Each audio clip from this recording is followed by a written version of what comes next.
welcome to the special FIFA show on NewsX, brought to you by Dafanews. As the group stages of the World Cup draw to the close, the most recent round of matches which settle groups and ENF have thrown up some of the most surprising results in the football giants. Belgians have crashed out of the Group F as Morocco topped the group and go through along with 2018 finalist Croatia. On one hand, it is indeed disappointing. It's a curtain call for the golden generation of Belgian football. On the other hand, Morocco. Yes, Morocco has qualified for the knockout stages only the second time in their history. After 1986, we have with us on the broadcast William Young, Head of Youth Development at Minerva Academy. And we also have our correspondent who will be joining a little later. But right now, William, did you expect the kind of result that we've seen last night? Good morning. I half did, half didn't. I thought something was going to happen. Obviously, it was a very interesting night for football, but certainly for both Germany and Belgium to get knocked out was a surprise for sure. We've had some great close encounters. What do you make of the first round, which is like a round of 32, where you've sprung so many surprises? Is it a template for the future World Cups to follow? I don't see why not. I think the most important thing about any World Cup is that there's always a surprise, that there's always someone that's interesting. For example, Ghana, 2010, it made the World Cup better. And I think we could potentially be seeing something like that with Japan. They've beaten everyone that's been put in front of them so far. So it's very interesting, very interesting. You know, one interesting point here, as William, you've pointed out, is that the new teams have come up really well. Morocco, for instance, which has come out superlative performances in the previous match and also last night. They've been the African underdogs and suddenly they've become like the big boys of the World Cup. Your views on the Morocco team? Morocco, as far as I can remember, have always had gifted players, but I think this is the first time I've actually seen them play as a team. I remember, players like Adel Taarabt, always very, very talented, but now you look at the players that they have, they all play for the team, and I think in any knockout football, that's the most important thing, and they've got used to it, and now they've become one of the big boys of African football. When we talk about the African continent, Asia cannot stay back. We'll come to the Japanese team in a while, but do you also feel the Saudi Arabias and the Irans of the world have also made some superlative performance, considering what the scoreline has been and the upsets that they've managed to do in the past 1 week?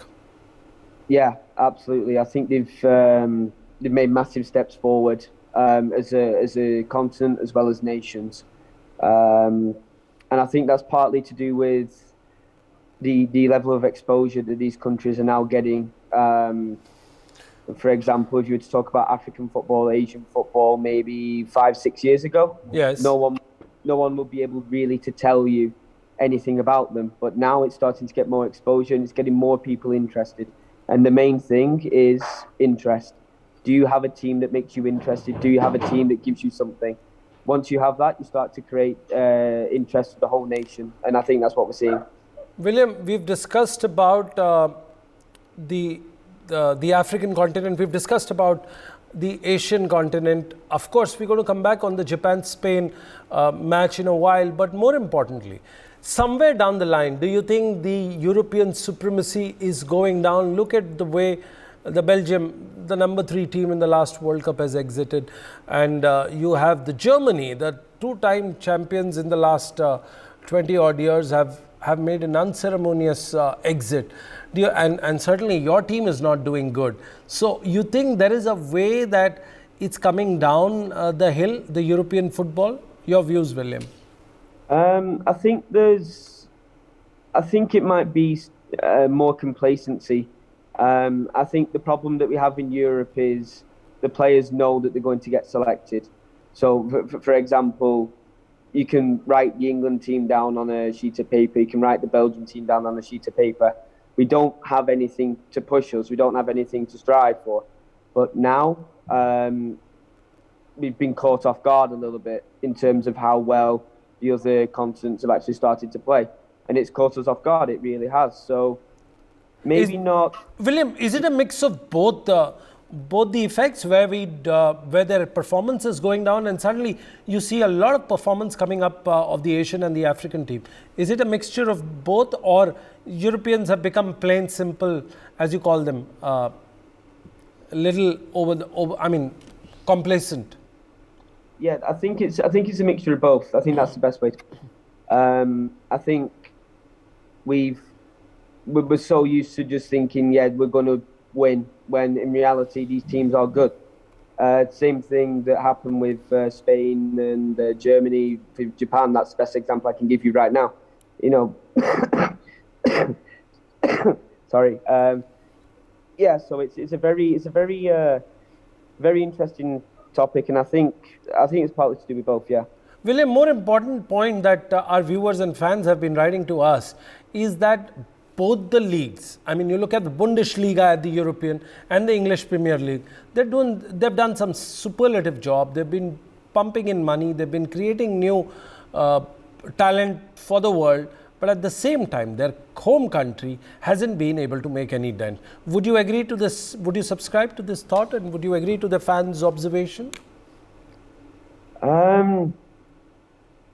Partly, yes. I think what we see, especially when it comes to like the Bundesliga, is it gives the German players a platform, which is how leagues work.